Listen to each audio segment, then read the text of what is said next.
नमस्कार। आज हम एक बहुत ही चौंकाने वाले सिद्धांत पर बात करने वाले हैं जिसे लेखक कर्मा नायक ने सामने रखा है। ये थ्योरी हमारी मिट्टी से जुड़े एक नए हेल्थ थ्रेट की तरफ इशारा करती है जिसे एक षड्यंत्र का नाम दिया गया है। तो चलिए इस दावे की गहराइयों को समझते हैं। क्या आप बच्चों का मिट्टी में खेलना खतरनाक हो गया है? सोचिए, ये सवाल किसी भी पेरेंट को परेशान कर सकता है ना? सोर्स मटेरियल की शुरुआत इसी चौंकाने वाले सवाल से होती है। एक जमाना था जब कहते थे कि मिट्टी में खेलने से बच्चों की इम्यूनिटी बढ़ती है, लेकिन क्या अब वही मिट्टी एक छिपे हुए खतरे का सोर्स बन गई है? तो चलिए कहानी के पहले हिस्से में चलते हैं जिसका नाम है मिट्टी का षड्यंत्र। यहां हम उस असल प्रॉब्लम को समझेंगे जिसे लेखक इस पूरी थ्योरी का बेस बताते हैं। तो असल में ये थ्योरी है क्या? सोर्स का दावा है कि मिट्टी में ई कोलाई बैक्टीरिया का एक बहुत ही खतरनाक स्ट्रेन फैलाया जा रहा है। ये बैक्टीरिया HUS यानी हीमोलिटिक यूरेमिक सिंड्रोम नाम की एक सीरियस बीमारी पैदा करता है, जिससे बच्चों की किडनियां तक फेल हो सकती हैं। और सबसे जरूरी बात, लेखक इसे कोई नेचुरल बीमारी नहीं बल्कि एक सिंथेटिक हमला कहते हैं, जहां प्रकृति को ही एक हथियार की तरह इस्तेमाल किया जा रहा है। तो ठीक है, एक समस्या है, पर लेखक इसे एक बड़ी साजिश से कैसे जोड़ते हैं? वो एक मॉडल का इस्तेमाल करते हैं, समस्या, प्रतिक्रिया और समाधान, ये समझाने के लिए कि कैसे एक कथित सिंडिकेट इस पूरे संकट से फायदा उठाता है। अब जरा इलाज के खर्चे पर नजर डालिए। जब बच्चे बीमार पड़ते हैं तो उनकी दवा का खर्च चौंकाने वाला है। सोर्स के मुताबिक जरूरी दवा के सिर्फ एक इंजेक्शन की कीमत 1.5 लाख रुपए तक है। आप सोच सकते हैं ये कितना बड़ा फाइनेंशियल बोझ है। और बस यहीं पर सोर्स अपनी सबसे बड़ी बात सामने रखता है, दवा का जाल।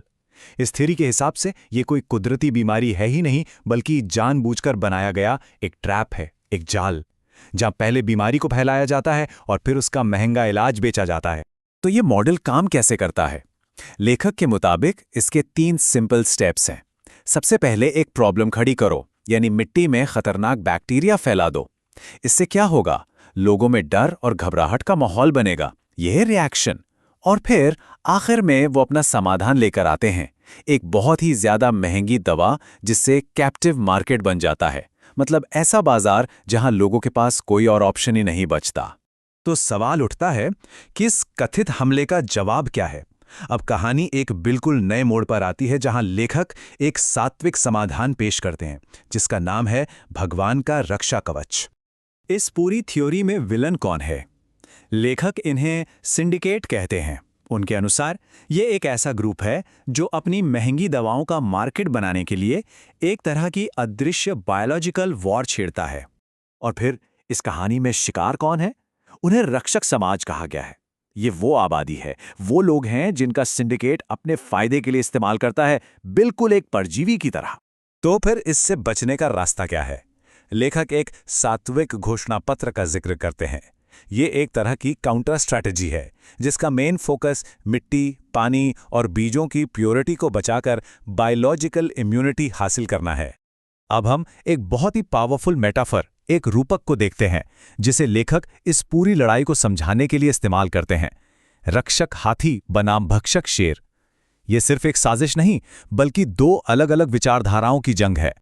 और ये स्लाइड देखिए, ये इस वैचारिक संघर्ष को बहुत अच्छे से दिखाती है।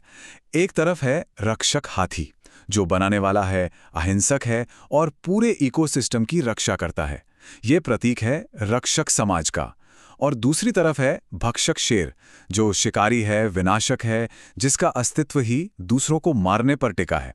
और ये सिंडिकेट को रिप्रेजेंट करता है। ये जो कोट है, ये लेखक के पूरे नजरिए को एक लाइन में बता देता है। उनका मानना है कि असल लड़ाई मेडिकल नहीं बल्कि वैचारिक और आध्यात्मिक है, और इसका इलाज किसी सुई या दवा में नहीं बल्कि समाज के जागने में है।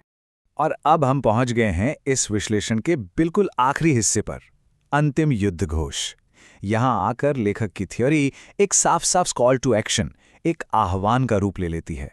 लेखक अपनी बात को इस आखिरी दमदार लाइन के साथ खत्म करते हैं। ये रक्षक समाज को एक बहुत ही पावरफुल मैसेज है। ये एक तरह का आह्वान है कि भक्षक की गुलामी को नकारा जाए और अपनी रक्षक वाली विरासत को अपनाया जाए। तो लेखक के ये सारे दावे क्या दिखाते हैं? ये पूरा विश्लेषण हमें एक आखिरी और बहुत ही जरूरी सवाल के साथ छोड़ जाता है।